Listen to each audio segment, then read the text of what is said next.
नमस्कार. सूर्यबाईंच्या वर्गामध्ये आपल्या सर्वांचे मनपूर्वक स्वागत आहे. आज मी तुम्हाला मराठी कठीण असे वाटणारे जोडाक्षरयुक्त शब्द जे आहे त्यांचं वाचन कसं करावं सोप्या पद्धतीने ते तुम्हाला मी शिकवणार आहे. ह्यांचा म्हणजे आता मी जे शब्द शिकवणार आहे त्याचा तुम्हाला नक्की तुमच्या जीवनामध्ये अभ्यासामध्ये त्याचा उपयोग होणार आहे. तर लगेचच सुरू करते मी. जोडाक्षरयुक्त शब्दांचं वाचन जे कठीण वाटते आपल्याला वाचायला ते कसं करायचं ते तुम्हाला मी अर्थासकट सांगणार आहे. आता इथे मी काही फळ्यावर शब्द लिहिलेले आहेत. हे जे शब्द आहे ते थोडे काही जणांना कठीण वाटतात वाचायला. ते सोप्या पद्धतीने कसे वाचायचे ते तुम्हाला मी शिकवते.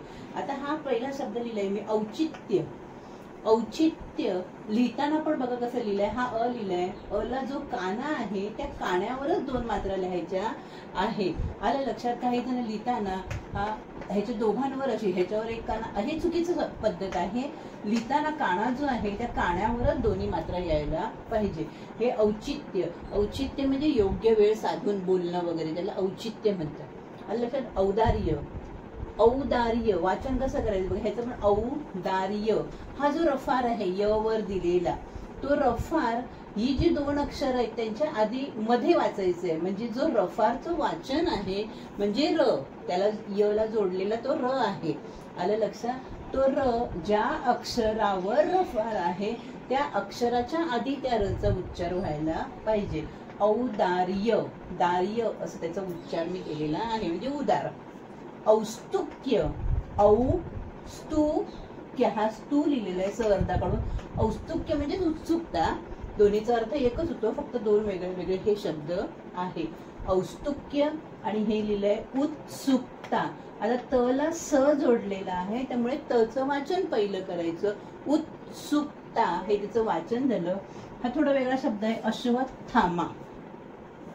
अश्व त आणि थ उच्चार थोडा समान आहे फक्त त ला थ ह जोडला की थ होतो. अश्वत्थामा. ज्यावेळी आपल्याला वाचताना कठीण वाटते त्यावेळी काय करायचं असते तर शब्द तोडून वाचायचे. म्हणजे अश्वत्थामा असं मी त्याचं वाचन केलेलं आहे. द्रोणाचार्य यांचा पुत्र आहे हा महाभारतातला. पुढचे शब्द पाहूया. ह्याचं वाचन बघा कसं करायचं. आ व आहे त्याला त अर्धा जोडलेला आहे स अर्धा जोडलेला आहे आणि य जोडलेला आहे. य वर रफार आहे. कठीण शब्द आहे. त्याचं वाचन करताना हा जो मगाशी मी सांगितलं हा जो रफार आहे त्या रफार म्हणजे रचं वाचन ह्या यच्या आधी व्हायला पाहिजे. म्हणजे हे पूर्ण जोडाक्षर आहे त्याच्या आधी. मग वाचन कसं करायचं त्याचं तर वर्स्त्य. रचं उच्चार व च्या नंतर र आणि मग हे त स य वर्स्त्य. वर्स्त्य म्हणजे काय तर दात आणि टाळू यांच्यामध्ये आपण जीभ लावून ज्या ध्वनींचा उच्चार करतो म्हणजे च छ ज झ हे जे आहे त्यांचा उच्चार हा वर्स्त्य आहे. वर्स्त्य.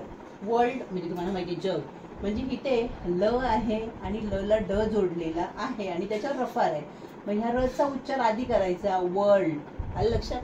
अर्थात रचा उच्चार जो आहे तो काय आहे सायलेंट आहे.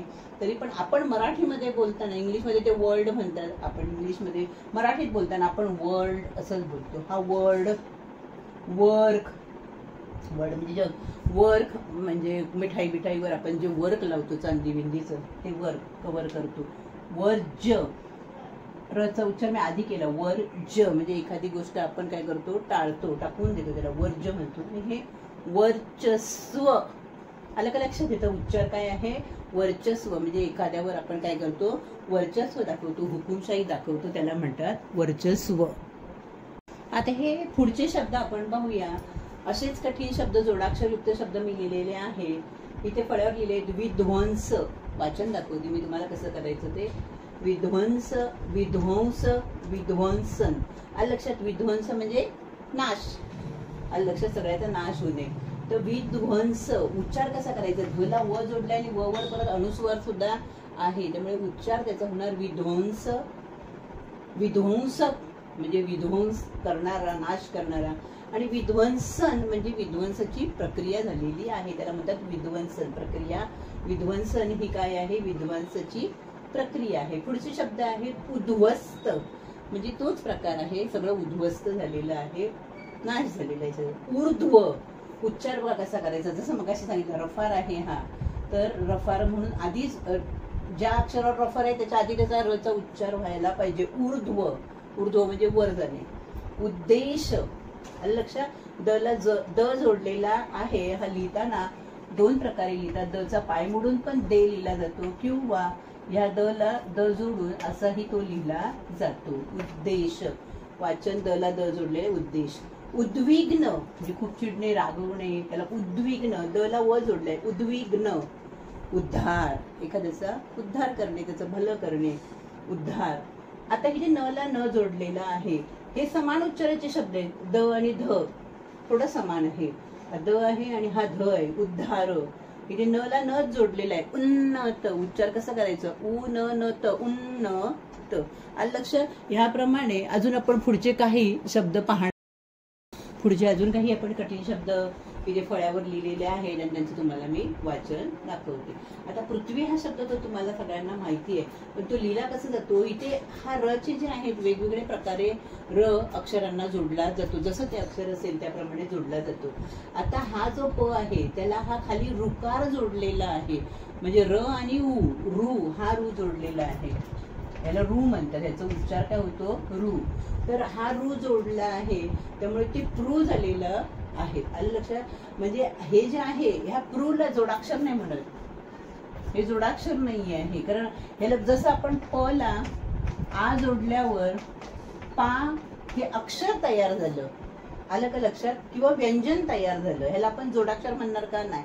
त्याचप्रमाणे प ला रू जोडल्यावर म्हणजे हा जो रू आहे तो रू जोडल्यावर हा प्रू झालेला आहे.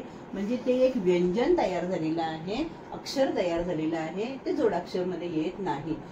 त्वी जो आहे पुढे थ ला व जोडले म्हणून हे जोडाक्षर आहे. पृथ्वी. त्यानंतर पूर्वी, त्याला र जोडलेला आहे. पूर्वी. आता हा शब्द आहे पौर्वात्य. वाचन कसं करायचं? पौ, पहिला कानाने दोन मात्रा आहे. पौर, हा र चा उच्चार झाला. पौर्वात्य म्हणजे पूर्वेकडे. आणि पौर्णिमा ही आहे पौर्णिमा. पुढची पाहूया मच्छी. मच्छी हा शब्द च अर्धा काढून त्याला छी जोडलेला आहे. त्यामुळे च चा पण उच्चार होणार आणि छी. नुसतं जर छी मच्छी होणार, त्याला च जोडला तरच त्याचा उच्चार मच्छी असा होणार. हे लिहिले मत्स्य. अर्धा त काढला आहे, अर्धा स काढला आहे आणि त्याला य जोडलेला आहे. त्यामुळे उच्चार बघा होणार म त स य. मत्स्य. उच्चार कसा होणार? एकत्र सगळ्याचा मत्स्य. हा जरा मोठा शब्द आहे. मत्स्य उत्पादन म्हणजे मत्स्य अधिक उत्पादन असे हे दोन वेगळे वेगळे शब्द आहेत. ते एकत्र केल्यामुळे म्हणजे ह्या य मध्ये अ आहे आणि हा उ आहे. ह्या दोघांचं मिळून ओ तयार होते. ओ ही संधी तयार झालेली आहे. त्यामुळे शब्द तयार झालाय मत्स्योत्पादन. आलं लक्षात. उच्चार तसाच करायचा. पुढचा शब्द आहे महत्व. महत्व हे दोन त आहे, त्याला व जोडलेला आहे. महत्व. पूर्ण हा एक शब्द तयार झालेला आहे. त्याचं वाचन ह्या प्रकारे आपल्याला करायचं आहे. पुढचं पाहूया आपण. बरं, फळ्यावर मी काही शब्द हे लिहिलेले आहे. युट्यूबवर माझे व्हिडिओ पाहणारा एक माझा विद्यार्थी किंवा विद्यार्थिनी आहे, तिने हे सगळे शब्द पाठवलेले आहेत. त्याला वाचण्यासाठी हे कठीण पडतात. त्यामुळे काही जे शब्द मी अशा फळ्यावर लिहिलेले आहे की त्यांना काही अर्थच नाही आहे, परंतु त्याला वाचायला येत नाही, त्याने पाठवले आहेत म्हणून मी हे बोर्डावर लिहिलेले आहेत. पाहूया आता. हे तंत्रज्ञान, तत्वज्ञान, तत्ववेत्ता आणि तल्लभ. आलं का लक्षात. तंत्रज्ञान आणि तत्वज्ञान दोघांचा अर्थ खूप वेगळा वेगळा आहे. तंत्रज्ञान म्हणजे आपल्याला एखादं उपकरण करायचं असेल तर त्याचं तंत्र तयार केलं जाते. आलं लक्षात. त्याला तंत्रज्ञान म्हणतात, त्याचं ज्ञान. तत्वज्ञान म्हणजे एखाद्या विषयी, एखाद्या विषयाबद्दल, एखाद्या गोष्टीबद्दल तत्व सांगणे. आलं लक्षात. ते तत्वज्ञान. तत्ववेत्ता म्हणजे तत्वज्ञान सांगणारा तत्ववेत्ता. आणि तल्लख म्हणजे एखाद्या गोष्टीमध्ये फार हुशार जे असतात, तल्लख, कुशल. ह्याचा उच्चार आहे सनफ्लॉवर. आता सनफ्लॉवर म्हणजे उच्चार सांगते मी. सनफ्लॉवर म्हणजे सूर्यफूल. फ्लॉप, फ्लॉप गेलेला चित्रपट, सगळं फ्लॉप. फ्लेक्स, फ्लेक्स जो बनवतात त्याचा हा उच्चार आपल्याला फक्त शिकायचा आहे. फ्लेक्स. फ अर्धा काढून त्याला ल जोडलेला आहे, त्याच्यावर दोन मात्रा दिलेल्या आहे. हा क अर्धा आहे आणि त्या करला स जोडलेला आहे. उच्चार आहे फ्लेक्स. आलं लक्षात. त्याच्यानंतर मंथ्स हा शब्द मी पाठवलेला. आता मंथ म्हणजे महिने, त्याचं अनेक वचन आहे मंथ्स. आलं लक्षात? म्हणजे महिने. मंथ म्हणजे महिना आणि मंथ्स म्हणजे महिने. पुढे पुठ्ठा, पठ्ठा, ठला ठ जोडलेला आहे. मी दोन्ही प्रकारे लिहून दाखवलेला आहे. असाही तुम्ही लिहू शकता ठचा पाय मोडून, किंवा असाही ठच्या खाली ठ लिहून, हा ठ लिहिलेला आहे त्याच्या खाली ठ लावलाय. दोन्ही प्रकारे लिहू शकतो. वाचन त्याचं आहे पुठ्ठा, याचं वाचन आहे पठ्ठा. हा एक शब्द आहे ज्याला काही अर्थ नाहीये, पण याचं वाचन मी तुम्हाला दाखवते. आक्स, क ला ख जोडलाय आणि ख ला स जोडलेला आहे. उच्चार करताना आपण आक्स किंवा हा धक्सा, जसं हा शब्द आहे ओक्सा बोक्षी, ओक्सा बोक्षी म्हणजे जोर जोर आणि रडतो त्याला ओक्सा बोक्षी असं आपण म्हणू शकतो. अजून काही थोडेसे शब्द आहेत, त्यांचं वाचन तुम्हाला मी दाखवते.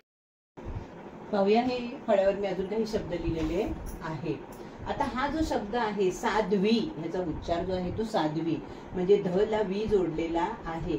साधू, साधू जो आहे त्याचं स्त्रीलिंग साध्वी असे होते. म्हणजे साधू पुल्लिंग आणि साध्वी त्याचं स्त्रीलिंग, म्हणजे लिंग बदलामध्ये आलं तरी तुम्ही लिहू शकता. ब्रह्मचारिणी, आलं लक्षात? म्हणजे ब्रह्मचर्य त्याचं स्त्रीलिंग ब्रह्मचारिणी. तपस्विनी, तपस्वीचं स्त्रीलिंग तपस्विनी. संन्यासिनी, संन्यासी संन्यासिनी. आता हा जो शब्द आहे सबस्क्रिप्शन, हा लिहिताना पण आपल्याला थोडा कठीण वाटतो. सब ही दोन्ही वेगळी वेगळी अक्षर आहे आणि ते स्क्री लिहिलेलं आहे. अर्धा स काढून त्याला की जोडला आहे आणि कीला र जोडलेला आहे. हा र जोडलेला आहे, क्री झालेला आहे. सबस्क्री प अर्धा जोडून त्याला श जोडलेला आहे. सबस्क्री प श न, सबस्क्रिप्शन हे त्याचं वाचन आहे. पुढचा शब्द आहे स्क्वेअर, म्हणजे अर्धा स आहे त्याला अर्धा के जोडलेला आहे, त्याला व जोडलेला आहे, त्याच्यावर मात्रा दिलेला आहे. उच्चार आहे याचा स्क्वे, तिघांचाही उच्चार व्हायला पाहिजे. स क आणि व. स्क्वेअर किंवा स्क्वेअर म्हणजे वर्ग किंवा चौरस पण म्हणतात. त्याचा उच्चार इंग्रजीमध्ये स्क्वायर असा सुद्धा करतात. स्क्वायर. पुढचे पाहूया काही. शॅम्पेन, हा श वर अर्धचंद्र दिलेला आहे त्यामुळे ह्याचा उच्चार होणार शॅ म, हा पे आहे शॅम्पेन. आता इथे बघा हा आहे कच्चा, च म्हटलेला आहे, त्याला या जोडल्यावर त्याचा उच्चार झाला कच्चा. हे बच्चा आणि हे बच्चा, ह्याचा उच्चार चा असा सुद्धा करतात, बच्चा. आलं लक्षात? आवडलं तर नक्की लाईक शेअर सबस्क्राईब करा. आलं लक्षात? धन्यवाद. आणि माझ्या व्हिडिओला लाईक करायला विसरू नका.